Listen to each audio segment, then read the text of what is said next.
Good morning. मैं doctor Shubhra Tiwari, सहायक आचार्य भौतिक शास्त्र, राजकीय महाविद्यालय सिरोही। आज हम बीएससी सेकेंड ईयर फिजिक्स का फर्स्ट पेपर थर्मोडायनामिक्स का अगला टॉपिक पढ़ेंगे, डिफ्यूजन इन गैसेस। पिछली क्लासेस में हमने viscosity in gases and thermal conductivity in gases पढ़ा था। आज का हमारा टॉपिक है डिफ्यूजन इन गैसेस। गैसों में विसरण गुणांक निकालने के लिए माना एक गैस P और Q तलों के बीच रखी गई है जिसका घनत्व N अणु प्रति एकांक आयतन है। एक दूसरी गैस लगातार Q सतह से अंदर आ रही है, इस कारण P व Q के बीच घनत्व प्रवणता उत्पन्न होती है और मान लीजिए ये घनत्व प्रवणता dN-dz है। तो A तल पर जिसको कि हमने z एक्सिस पे माना है, वहाँ पर अणु का घनत्व n+n' है। लैम्डा दूरी ऊपर पर जो अगला तल B है, वहाँ पर अणु n+n' plus dN-dz into lambda है और उससे नीचे n+n' माइनस dN-dz लैम्डा है। माना A सतह पर अणु घनत्व n+n' है, इससे लैम्डा दूरी ऊपर और नीचे क्रमशः अणु घनत्व n+n' प्लस लैम्डा dN-dz एवं n+n' माइनस लैम्डा dN-dz होगा। ऊपरी सतह B से प्रति इकाई क्षेत्रफल A की ओर आने वाले अणुओं की संख्या होगी C/6 n+n' plus lambda dN-dz। इसी प्रकार सतह C से सतह A की ओर प्रति इकाई क्षेत्रफल से प्रति सेकंड आने वाले अणुओं की संख्या होगी C/6 n+n' minus lambda dN-dz। तो प्रति एकांक क्षेत्रफल से प्रति सेकंड अणुओं का अभिगमन B सरफेस से A सरफेस की तरफ आ रहे हैं और C सरफेस से भी A सरफेस की तरफ आ रहे हैं। तो हम निकाल रहे हैं प्रति एकांक क्षेत्रफल से प्रति सेकंड अणुओं का अभिगमन कितना हो रहा है। तो आने वाले अणु माइनस जाने वाले अणु, तो C/6 n+n' plus lambda dN-dz minus C/6 n+n' minus lambda dN-dz। इसमें फर्स्ट और सेकंड टर्म कैंसिल हो जाएगी। थर्ड टर्म से हमारे पास बचेगा C/6 lambda dN-dz plus C/6 lambda dN-dz। दोनों को ऐड करेंगे तो हमें मिलेगा C/3 लैम्डा dN-dz। मान लीजिए यह है इक्वेशन नंबर 1। विसरण के नियम से प्रति सेकंड अणुओं का अभिगमन दिया जाता है d इंटू dN-dz से। मान लीजिए यह है इक्वेशन नंबर 2। तो समीकरण 1 व 2 का मान बराबर होगा, तो फ्रॉम 1 और 2 हम लिख सकते हैं dN-dz is equal to C/3 lambda dN-dz। dN-dz दोनों तरफ कैंसिल हो जाएगा, तो हमें बचेगा d इज इक्वल टू 1/3 C/लैम्डा। तो विसरण गुणांक दाब पर निर्भर नहीं करता है, विसरण गुणांक C के अनुक्रमानुपाती होता है। परंतु हम जानते हैं C is directly proportional to square root of temperature. तो हम लिख सकते हैं विसरण गुणांक या diffusion coefficient D is directly proportional to square root of temperature. परंतु साथ ही ईटा इज इक्वल टू होता है 1/3 C/रो लैम्डा। तो ये ईटा का मान हम पिछली इक्वेशन में रख सकते हैं, तो हमें मिलेगा D इज इक्वल टू ईटा/रो और ये विसरण गुणांक या डिफ्यूजन कोफिशिएंट कहलाता है।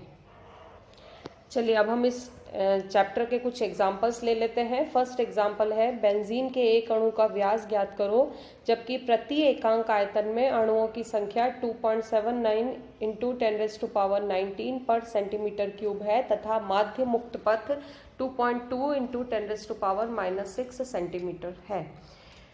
यदि एक अणु का व्यास सिग्मा है तो माध्य मुक्त पथ lambda is equal to 1/√2 n pi sigma square होगा। अगर हम सिग्मा का मान निकालें क्रॉस मल्टीप्लाई करके तो हमें मिलेगा 1/√2 n पाई lambda raise to the power 1/2 is equal to 1 divided by √2। n हमें दे रखा है 2.79 इंटू 10⁻⁻19। पाई का मान होता है 3.14 और लैम्डा भी हमें दे रखा है माध्य मुक्त पथ 2.2 into 10⁻⁻6 raise to the power 1/2। जब हम इस पूरी इक्वेशन को सिंप्लीफाई करेंगे तो हमें मिलेगा 6 इंटू 10⁻⁸ सेंटीमीटर। ये इसका व्यास है। अगला क्वेश्चन है 0 डिग्री सेंटीग्रेड तथा 1 वायुमंडलीय दाब पर औसत मुक्त पथ, संघट आवृत्ति तथा संघट परिच्छेद ज्ञात करो। यदि एकांक आयतन में अणुओं की संख्या 3 इंटू 10⁻⁻25 पर मीटर क्यूब है, अणुओं का प्रभावी व्यास 2 इंटू 10⁻⁸ सेंटीमीटर है तथा दिए गए ताप व दाब पर अणुओं की माध्य चाल 10⁻³ मीटर पर सेकेंड है। हमें दे रखा है n is equal to 3 into 10⁻25 per metre cube. हमें दे रखा है प्रभावी व्यास sigma is equal to 2 into 10⁻⁸ centimetre या 2 इंटू 10⁻⁻10 मीटर। साथ ही साथ c bar is equal to 10⁻³ metre पर सेकेंड। औसत मुक्त पथ होता है lambda is equal to 1/√2 pi n sigma square. तो 1/1.41 इंटू 3.14 इंटू 3 इंटू 10⁻25 और सिग्मा है हमारे पास 2 इंटू 10⁻⁻10 उसका होल स्क्वायर।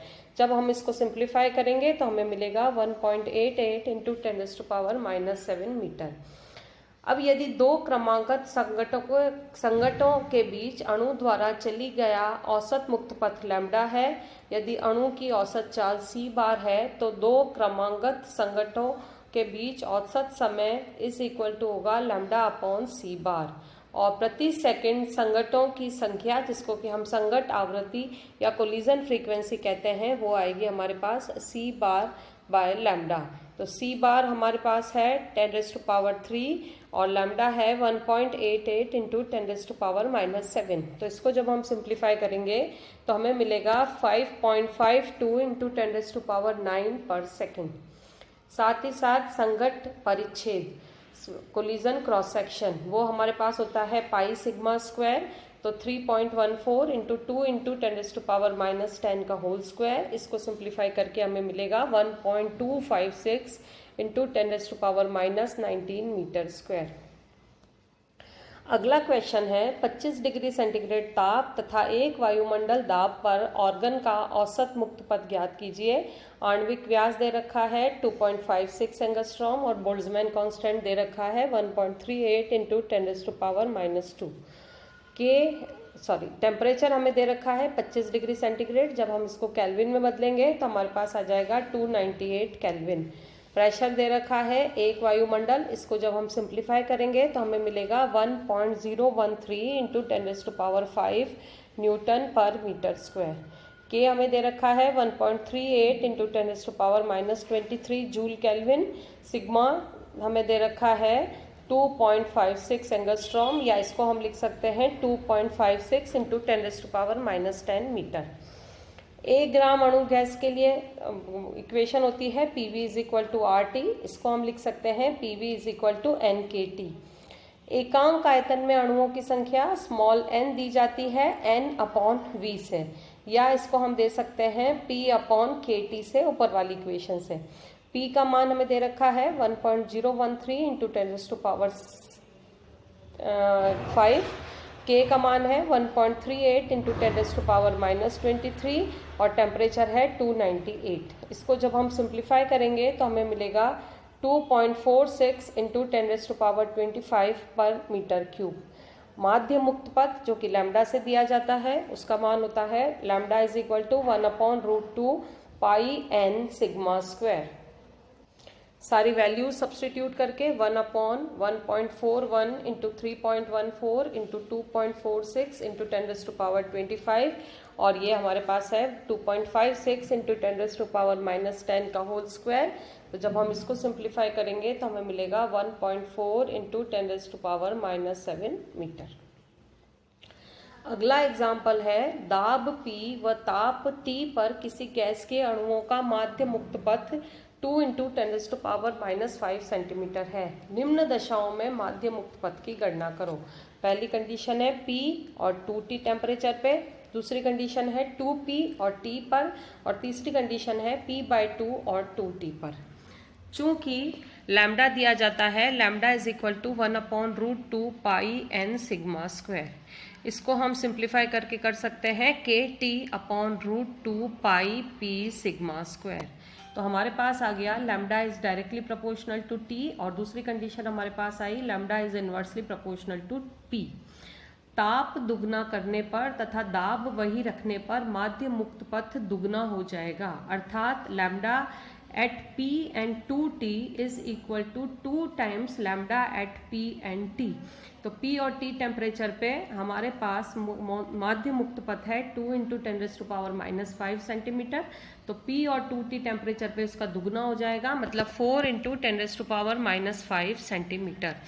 दाब दुगना करने, सेकंड कंडीशन है, दाब दुगना करने पर तथा ताप वहीं रखने पर माध्य मुक्त पथ आधा हो जाएगा, अर्थात lambda at 2P and T is equal to 1/2 times of lambda at P and T। तो 1/2 इंटू 2 इंटू 10⁻⁻5 सेंटीमीटर, तो ये आपके पास आएगा 1 इंटू 10⁻⁻5 सेंटीमीटर। थर्ड है, दाब आधा तथा ताप दुगना करने पर माध्य मुक्त पथ क्या होगा। तो अगर हम दाब आधा कर देंगे और ताप दुगना कर देंगे तो माध्य मुक्त पथ 4 गुना हो जाएगा, अर्थात lambda at P and T, P/2 and 2T is equal to 4 times of lambda at P and T।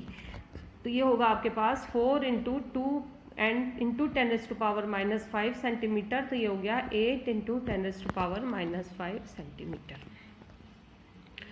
अगला एग्जाम्पल है, ऑक्सीजन अणु की त्रिज्या ज्ञात करो यदि 0 डिग्री सेंटीग्रेड पर इसके लिए श्यानता गुणांक 19.2 इंटू 10⁻⁻6 न्यूटन सेंटीमीटर स्क्वायर है। ऑक्सीजन अणु का द्रव्यमान 5.31 इंटू 10⁻⁻26 किलोग्राम तथा Boltzmann constant K is equal to 1.38 into 10⁻⁻23 joule kelvin है। चूंकि ईटा दिया जाता है, eta is equal to 1/3 mn c bar lambda से, तो इसको हम लिख सकते हैं 1/3 mn c बार, और लैम्डा होता है 1/n pi sigma square. n से n कैंसिल हो जाएगा, तो हमारे पास बचेगा sigma square is equal to m c bar upon 3 pi eta. हमें चूंकि सिग्मा निकालना है तो सिग्मा इज इक्वल टू हो जाएगा m c bar upon 3 pi ईटा, और उसके चूंकि सिग्मा स्क्वायर है तो यहाँ पर हमारे पास होगा रेज़ टू द पावर 1/2। पर चूंकि C बार दिया जाता है C बार दिया जाता है √2 kT अपॉन m से, तो C बार हम निकालेंगे 3 इंटू K का मान है 1.38 इंटू 10⁻⁻23, टेम्परेचर हो गया 273, और द्रव्यमान हमें दे रखा है 5.31 इंटू 10⁻⁻26। जब इस सारी टर्म्स को हम सिंप्लीफाई करेंगे तो हमें मिलेगा C bar is equal to 4.6 into 10⁻2 metre पर सेकेंड।